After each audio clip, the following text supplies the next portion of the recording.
आजीच्या हातची जादू।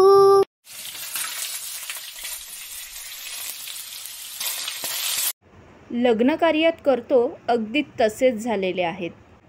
नमस्कार मंडळी, आजीच्या हातची जादूमध्ये तुम्हा सर्वांचे खूप खूप स्वागत आहे। आज आपण करणार आहोत चमचमीत असा चणा मसाला। आपण गाबोली चणे घेतलेले आहेत, रात्रभर चांगले भिजवून घेतलेले आहेत आणि त्यात आपण 3 कांदे घालणार आहोत, बारीक चिरून घेतलेले आहेत। 1 टोमॅटो घेतलेला आहे, तेल घेतलेलं आहे। अख्खा गरम मसाल्यामध्ये आपण घेतले 4 तेजपत्त्याची पाने, दालचिनी, चक्रीफूल, मोठी वेलची, 2 काळी मिरी आणि लवंग। मसाल्यांमध्ये घेतलेला आहे हळद, आपला आगरी मसाला, लाल काश्मीरी पावडर, छोले मसाला जो बाहेर तुम्हाला मिळेल, मीठ घेतलेलं आहे, कसुरी मेथी आणि आलं लसूण बारीक करून घेतले। सर्वात आधी आपल्याला चणे शिजवून घ्यायचे आहे, त्यामुळे कुकरमध्येच करूया। त्यात आपण कुकरमध्ये चणे घातलेले आहेत, त्यात घालूया 1 ग्लास पाणी आणि आपण आता झाकण लावूया आणि जरा 3 शिट्ट्या घेऊया।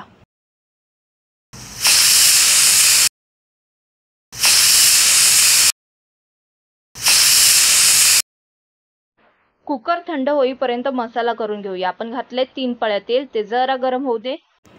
तेल गरम झालं की त्यात आपला अख्खा गरम मसाला घालूया।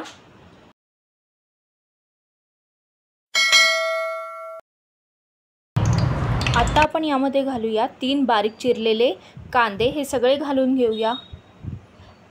चणा मसाल्यामध्ये ना जेवढे चांगले कांदे घालाल ना तेवढी ग्रेव्ही सुद्धा घट्ट होणार आणि लागते सुद्धा लाजवाब। तर कांदे आपण 3 मोठे कांदे घेतलेले होते, जशी क्वांटिटी असेल त्याप्रमाणे तुम्ही कमी जास्त करू शकता। आता हे चांगले परतवून घ्या आणि आपल्याला काय करायचं आहे ना, आपल्याला आधी कांद्याला चांगली एक वाफ काढून घ्यायची आहे 5 मिनिटाची। तर आपण हे चांगले परतवले ना की आपण यावर ठेवूया झाकण आणि एक वाफ काढून घेऊया। 5 मिनिटं झालेले आहेत। आता आपण झाकण काढूया आणि यात घालूया 1 बारीक चिरलेला टोमॅटो, परतवून घेऊया। आणि आता आपल्याला ना कांदा आणि टोमॅटो चांगला शिजवून घ्यायचा आहे। तर आता हे परतवलं की आपण ठेवूया झाकण आणि शिजवून घेऊया आधी।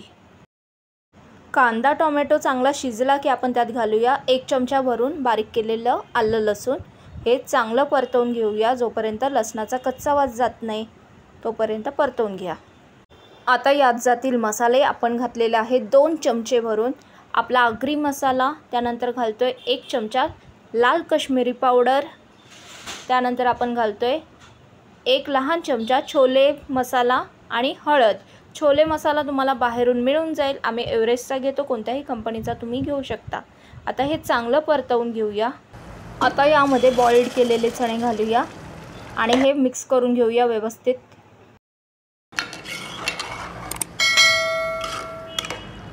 आता यात घालूया चवीपुरतं मीठ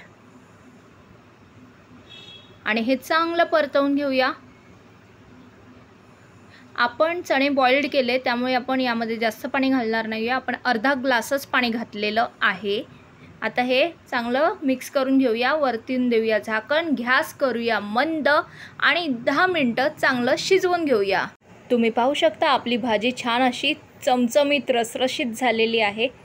10 मिनिटं चांगली शिजवून घेतल्यानंतर यामध्ये घालूया 1 लहान चमचा कसुरी मेथी, चांगली हातावर चुरायची आणि घालायची, ह्याने खूप छान स्वाद येतो। आणि चणा मसाला असेल तर नक्कीच घाला। तुम्ही पाहू शकता आपली भाजी छान अशी रसरशीत आणि लाल लाल दिसते। आपला चणा मसाला तयार झालेला आहे। आता आपण गॅस करूया बंद। कोणतेही वाटण न वापरता आपल्या भाजीला चांगला घट्टपणा आलेला आहे। तर तुम्ही पण अशा प्रकारे नक्की करून बघा आणि आवडल्यास लाईक, शेअर, सबस्क्राईब करा, बेल आयकॉनवर क्लिक करायला विसरू नका। आणि आपण पुन्हा भेटूया आणखीन एका नव्या रेसिपीसोबत आजीच्या हातची जादूमध्ये।